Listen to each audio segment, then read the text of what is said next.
The unicorn. A long time ago, when the earth was green, and there was more kinds of animals than you've ever seen, and they run around free while the world was being born, and the loveliest of all was the unicorn. There was green alligators and long-necked geese. There was humpy bumpy camels and chimpanzees. There was cats and rats and elephants, but sure as you've been born, the loveliest of all was the unicorn. But the Lord seen some sinning and it caused him pain. He says, "Stand back, I'm going to make it rain." He says, "Hey, brother Noah, I'll tell you what you do. Go and build me a floating zoo.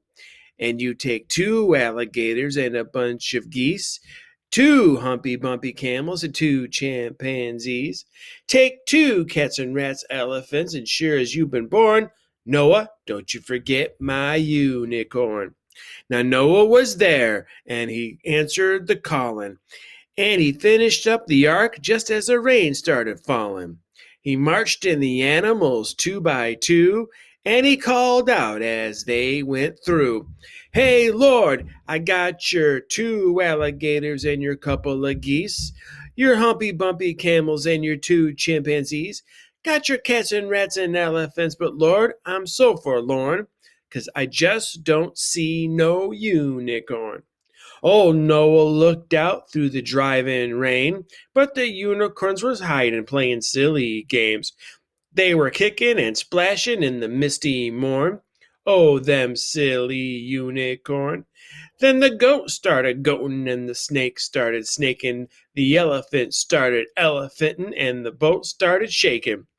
The mouse started squeaking and the lion started roaring, and everybody's aboard but the unicorn. I mean the green alligators and the long-necked geese, the humpy bumpy camels and the chimpanzees. Noah cried, "Close the door, 'cause the rain is pouring, and we just can't wait for the unicorn." Then the ark started moving and it drifted with the tide, and the unicorns looked up from the rock and cried, and the water come up and sort of floated them away. That's why you've never seen a unicorn to this day. You'll see a lot of alligators and a whole mess of geese. You'll see humpy bumpy camels and a lot of chimpanzees. You'll see cats and rats and elephants, but sure as you're born, you're never gonna see no unicorn. Treehouse. A treehouse. A free house. A secret you and me house. A high up in the leafy branches, cozy as can be house. A street house, a neat house. Be sure and wipe your feet house. Is not my kind of house at all. Let's go live in a tree house. The flying festoon. Oh, I'm going to ride on the flying festoon. I'll jump on his back and I'll whistle a tune. And we'll fly to the outermost tip of the moon, the flying festoon and I. I'm taking a sandwich and ball and a prune. And we're leaving this evening precisely at noon. And I'm going to fly with the flying festoon just as soon as he learns how to fly. No difference. Small as a peanut, big as a giant, we're all the same size when we turn off the light. Rich as a sultan, poor as a mite, we're all worth the same when we turn off the light. Red, black, or orange, yellow or white, we all look the same when we turn off the light. So maybe the way to make everything right is for God just to reach out and turn off the light. Invisible Boy.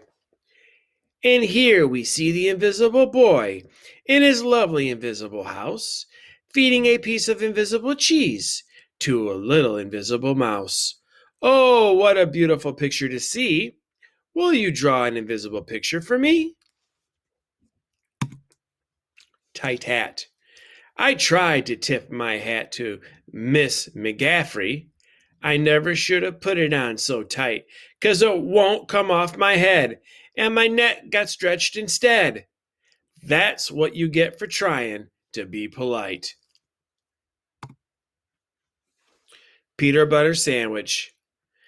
I'll sing you a poem of a silly young king who played with the world at the end of a string, but he only loved one single thing, and that was just a peanut butter sandwich.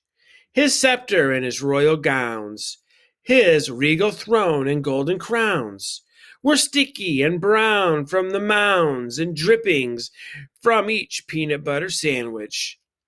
His subjects all were silly fools, for he had passed a royal rule that all that they could learn in school was how to make a peanut butter sandwich. He would not eat his sovereign steak. He scorned his soup and kingly cake, and told his courtly cook to bake an extra sticky peanut butter sandwich. And then one day he took a bite and started chewing with delight, but found his mouth was stuck quite tight from that last bite of peanut butter sandwich. His brother pulled, his sister pried, the wizard pushed, his mother cried. My boy's committed suicide from eating his last peanut butter sandwich. The dentist came and the royal doc. The royal plumber banged and knocked, but still those jaws stayed tightly locked.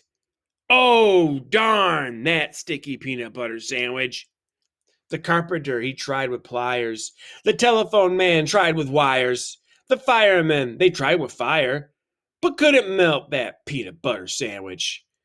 With ropes and pulleys, drills and coil, with steam and lubricating oil, for 20 years of tears and toil, they fought that awful peanut butter sandwich. Then all his royal subjects came.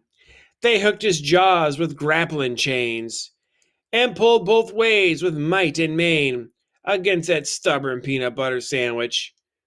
Each man and woman, girl and boy put down their plows and pots and toys and pulled until crack!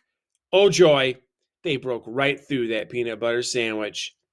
A puff of dust, a screech, a squeak, the king's jaw opened with a creak, and then in words so faint and weak, the first words that we heard him speak were, how about a peanut butter sandwich? Lazy Jane.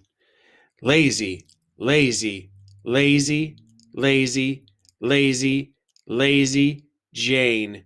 She wants a drink of water, so she waits and waits and waits and waits and waits for it to rain. The edge of the world. Columbus said the world is round. Don't you believe a word of that? For I've been down to the edge of the world, sat on the edge where the wild wind whirled, peeked over the ledge where the blue smoke curls, and I can tell you, boys and girls, the world is flat. Santa and the Reindeer. This is the hour, said Santa Claus. The bells ring merrily. Then on his back he slung his pack, and into his sleigh climbed he.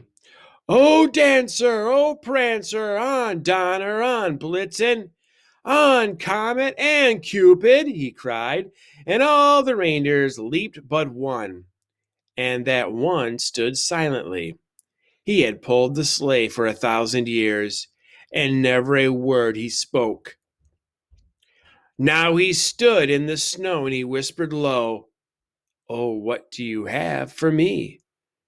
I have games and toys for girls and boys, said Santa cheerily. The reindeer stood as if made of wood. But what do you have for me? The socks are hung, the bells are rung, cried Santa desperately. The reindeer winked at a falling star. But what do you have for me? Then Santa reached into his beard, and he found a tiny flea, and he put it into the reindeer's ear, and the reindeer said, for me? Oh, gee!